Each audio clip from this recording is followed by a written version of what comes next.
Assalamualaikum warahmatullahi wabarakatuh. Perkenalkan, nama saya Abu Isal Masami dari 10 TAP 2, saya absen 1. Hari ini saya akan menjelaskan komponen engine dan fungsi-fungsinya.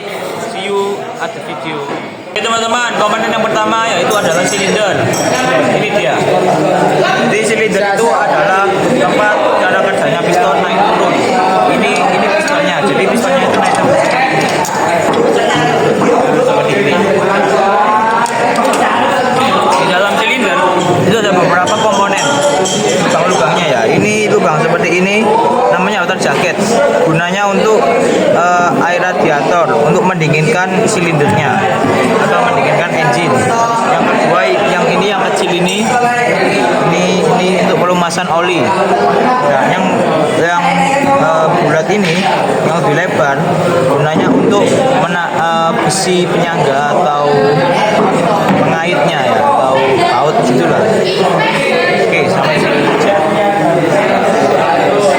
Komponen yang kedua yaitu adalah crankshaft atau poros engkol atau trukas ya. Jadi di dalam trukas itu gunanya untuk mengubah gaya radial atas bawah untuk piston. Jadi connecting rod itu mengunci pada piston seperti ini. Nah, ini seperti ini. Ketika piston itu berputar, maka ketika trukas itu berputar, maka piston juga naik turun. Nah, di dalam piston ini ada lubang yang gunanya untuk melumasi oli. Ya. Lalu kita lanjut ke komponen yang ketiga. Oke, komponen yang ketiga yaitu adalah flywheel. Gunanya untuk menyalurkan tenaga dari crankshaft ke transmisi ya. Ini gunanya untuk menyimpan tenaga mesin pada saat langkah usaha. Flywheel yang berputar menghasilkan momentum yang dapat memutar crankshaft terus menerus. Oke. Komponen yang keempat yaitu adalah camshaft atau bisa dibilang noken as. Noken as berfungsi untuk membuka dan menutup jalannya klep pada engine saat bekerja atau saat pengabdian ya. Nah, ketika klep ini berputar, ini kalian ada lihat ada seperti ini berguna untuk menekan klep-klep pada engine. Nah, di dalam klep ini di dalam noken as ini adalah sebuah lubang-lubang untuk pelumasan oli. Oke, jadi kita akan pindah ke komponen yang kelima. Oke, komponen yang kelima yaitu adalah fan belt. Nah, fan belt berguna untuk menggerakkan dan menghubungkan komponen mesin seperti kompresor AC, alternator, extra fan, dan power steering hidrolik. Nah, juga memindahkan tenaga dari crankshaft atau poros engkol mesin ke poros penggerak lainnya. Fan belt juga berguna untuk menghasilkan daya untuk komponen yang membutuhkan penggerak seperti AC dan power steering. Oke, kita akan pindah ke komponen yang ke-6. Oke, komponen yang ke-6 yaitu adalah head cylinder. Dalam head cylinder ada banyak sekali komponen. Yang pertama adalah termostat untuk mengetahui panas atau tidaknya air radiator. Yang kedua adalah peer clamp. Ini berguna untuk mengembalikan klep ke posisi semula ketika setelah ditekan oleh noken. Nah, yang kedua ini adalah kuku macan. Berguna untuk mengunci klep dan peer clamp. Terus yang ketiga adalah ada lubang untuk push rod. Push rod ini untuk mendorong pelatu. Dan yang keempat yaitu ada lubang busi. Lubang busi gunanya untuk memantik pembakaran.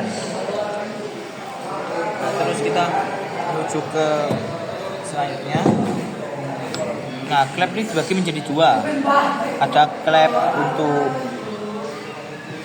exhaust berguna untuk membuang sisa-sisa pembakaran, dan klep yang lebih besar ini adalah klep intake berguna untuk menyampurkan udara dan bahan bakar. Kenapa kok klep exhaust bentuknya kotak? Karena agar tidak menghambat ya. Kenapa klep intake bentuknya bulat? Karena agar tidak menghambat udara dan bahan bakar untuk sampai ke mesin.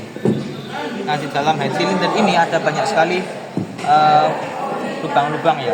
Yang ini ada lubang untuk pelumasan oli, lubang motor jaket ini berguna untuk radiator, ini lubang untuk tiangnya ini buat mengunci head cylinder dan silinder menjadi satu di dalam crankshaft. Di dalam blok ya. Oke, sampai situ saja ya. Dadah. Oke, komponen yang ketujuh yaitu adalah atau dinamakan exhaust. Nah, ini namanya inlet dan ini namanya catalytic converter. Inlet adalah pipa pembuangan dari engine exhaust ya. Dan sebelum pembuangan tersebut mengarah ke udara atau keluar, dibutuhkan penyaringan oleh catalytic converter agar polusi yang dihasilkan dari pembakaran tersebut tidak berlebihan. Oke, kita akan pindah ke komponen yang ke-8. Komponen yang ke-8 yaitu adalah piston. Piston ini sangat penting untuk engine ya teman-teman, karena ini adalah bagian yang paling penting. Jika tidak ada piston, maka engine tidak bisa berjalan, bisa bergerak. Nah, piston ini untuk mengubah volume pada engine di dalamnya. Oke, kita jumpa ke video yang ke-9. Oke teman-teman, ke komponen yang 9 yaitu ada yang namanya connecting rod atau bisa disebut conrod. Conrod adalah komponen untuk menyalurkan tenaga dari crankshaft kruk as ke dalam ke piston. Ya, jadi lokasi itu mengunci di sini, pistonnya ada di sini. Jadi untuk menyalurkan tenaga dari kruk as. Oke, kita coba ke video yang ke-10. Teman-teman, ke komponen yang 10 yaitu adalah pen piston.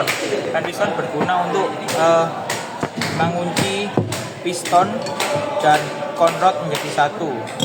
Jadi umpamanya seperti ini. Jadi conrodnya itu ada di dalam sini. Di dalam sini ya. Sini ada dikunci. Ini masuk ke dalam sini. Masuk. Seperti itu ya teman-teman. Jadi gunanya untuk mengunci conrod dan piston menjadi satu. Oke. Sampai jumpa di video-video selanjutnya. Assalamualaikum warahmatullahi wabarakatuh.